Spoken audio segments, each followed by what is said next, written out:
Since she first picked up a racket as a child, Alex Eala has worked hard to achieve her goals. A spot in the Australian Open main draw without requiring a wild card or qualifying.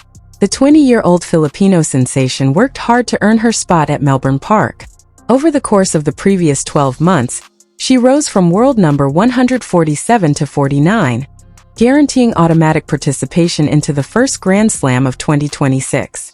Eala is only a few days away from competing on the same courts where she won the junior girls doubles title back in 2020, after her run to the semi-finals of the ASB Classic in Auckland propelled her into the top 50.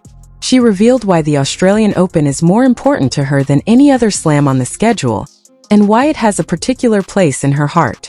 Eala talked about her ties to Melbourne and the memories that set this tournament apart from Wimbledon, the US Open, or Roland Garros in an interview with Rafael Nadal for Kia. One of my earliest junior Grand Slam victories was likely the Australian Open. In reference to her 2020 victory with Priska Melaine Negro of Indonesia, she said, "And for me to be able to win the junior girls doubles with a good friend of mine was such a treasured memory. That triumph occurred when I was just 14 years old, competing on the same courts where she will soon take on elite professional opponents." Her notion that she belonged on these platforms was sown when she won at that level as a teenager. 6 years later, she is making a comeback as one of the world's top 50 players. Eala was impressed by more than simply the tennis and the competition at the Australian Open. It was the ambience, the spirit, the sense of being in a place that honors the sport in a special way. The energy is actually what makes it unique to me. People seem to having a great time there, in my opinion. There is a great deal of variation. I have many happy memories of there, and it's kind of my home slam. Despite living thousands of miles away from the Philippines, referring to it as her home slam demonstrates how welcome she has felt in Melbourne throughout the years. The diversity she highlights is a reflection of the Australian Open's status as the most multicultural Grand Slam, which attracts players and spectators from Asia, Europe, and the Americas every January to begin the tennis season. Eala values diversity because it fosters an atmosphere in which Asian athletes participating in a sport dominated by the West don't feel alienated. Massive crowds from China, Japan, Thailand, Indonesia, and the Philippines attend the Australian Open, giving players who don't often receive similar support at other slams pockets of home court vibe. She will hear Filipino supporters singing her name like they did in Auckland, waving flags and generating the same type of enthusiasm that propelled her through her lengthy victory over Donna Vake and her semi-final matchup with Xinyu Wang when I take the court in Melbourne. It has not been an easy journey to this point. In 2024 and 2025, Eala tried to advance to the main draw of the Australian Open, having to watch from the sidelines as other players competed under the bright lights of Margaret Court Arena and Rod Laver Arena after failing both times. Although such setbacks hurt, they also inspired her to put in more effort, raise her ranking, and make sure she would never again need to rely on wild cards or qualifying rounds in order to compete at the majors. Everything changed during her breakthrough 2025 season, which saw her upset Iga Swiatek, Madison Keys, and Jelena Ostapenko to go to the Miami Open semifinals and win a WTA 125 title in Guadalajara. She achieved the automatic entrance she had been pursuing after moving up almost 100 rating points. On January 15th, the Australian Open draw will take place, revealing Eala's opponent for the opening round. Depending on how the seedings go, that opponent might be anyone ranked between 1 and 64, so Eala might draw a top seed in the first round, such as Aryna Sabalenka or Coco Gauff.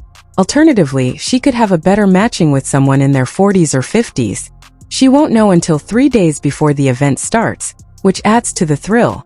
At the Kwong Classic, a 3-day exhibition event that acts as last preparation for many Australian Open competitors, EA has business to address. Whether she's strolling into an easy first-round match or facing one of the greatest names in the sport straight out of the gate before Melbourne. On Tuesday, January 13th, she will play Donna Vake in their second encounter in less than 2 weeks. At the ASB Classic, Eala defeated Vajsic 4-6-6-4-6-4 in a 2-hour 40-minute marathon. Vik will be itching for retribution after defeating the Olympic silver medalist in one of the biggest victories of her career. Playing her again before the Australian Open will allow Eala to see if she can replicate that performance or if Vake modifies her strategy to counteract the Filipino's strength. Beyond merely Vake, the Kuyong Classic field has significant star power. The men's draw is led by Alexander Zverev, the second-ranked player in the world and a two-time Grand Slam finalist. After battling injuries, controversial Australian Nick Kyrgios, who advanced to the 2022 Wimbledon final, returns to competitive tennis. Eala gains entertainment value from Alexander Bublik, who is renowned for his erratic style and deceptive serves. She has come a long way, as evidenced by her participation in a prominent exhibition with great names. Days before a major, she's sharing the courts with the best names in the sport instead of competing for attention at smaller events. The fact that Eala is the top-ranked player in the women's division going into the Kooyong Classic only serves to highlight her plight. It's not a typo. The top-ranked female competitor at this exhibition is 20-year-old Alex Eala, who is ranked 49th in the world. Daniela Huntova, a four-time Grand Slam champion, also competes, but she retired in 2017 and now does so more for fun and memories than for points. The fact that Eala is ranked first indicates how rapidly she has risen, and how many well-known players she has already eclipsed. The tennis community has become aware of this. Regarding Eala, renowned coach Matt Lander, who won 3 French Opens and peaked at the top of the world rankings while playing, remarked, "With Alexandra Eala, we're talking about someone who has hands given by God." That's extraordinary praise from someone who understands championship tennis at the highest level. Tony Nadal, who worked with Eala at the Rafa Nadal Academy and coached his nephew Rafael to 14 Grand Slam victories, thinks she has the potential to be among the greatest in the world once she perfects her game. The tennis community pays notice when coaches of that kind speak so highly about a young player. Analysts and fans argue over how high Eala's ceiling might be. She is regarded by some as a top 5 material dynamo, who is eager to develop a game that emphasizes aggressive baseline play and better court covering. Others note that she still lacks the strength and consistency necessary to dominate at the highest levels, making her serve her greatest weakness. Some point out that, although hitting hard off the ground, Eala hasn't fully developed that dimension yet, and very few women at the top of the game aren't power hitters. Most believe that if she increases the power and placement of her first serve and adds more spin to her second serve, she will be among the top 10 players in the future. She still needs to improve her stamina, but her victory over Vic in that 2-hour, 40-minute fight indicates that she has made headway.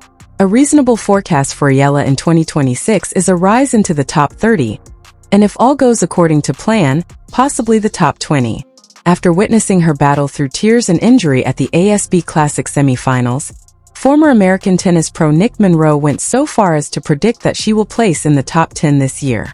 That may sound aggressive, but Monroe noticed something in her warrior spirit that implies she possesses the intangibles: the will to persevere, the capacity to endure suffering, and the mental courage to prevail in close games that distinguish good players from great ones. Moments like her semifinal defeat to Wang, where she rallied from a 5-point deficit in the first set, gained match point in the second, and continued to compete in the third despite a back injury that left her sobbing on the court, are what make champions. For Alex Eala, the Australian Open is more than simply another competition. It confirms that her rating is accurate and that she is one of the world's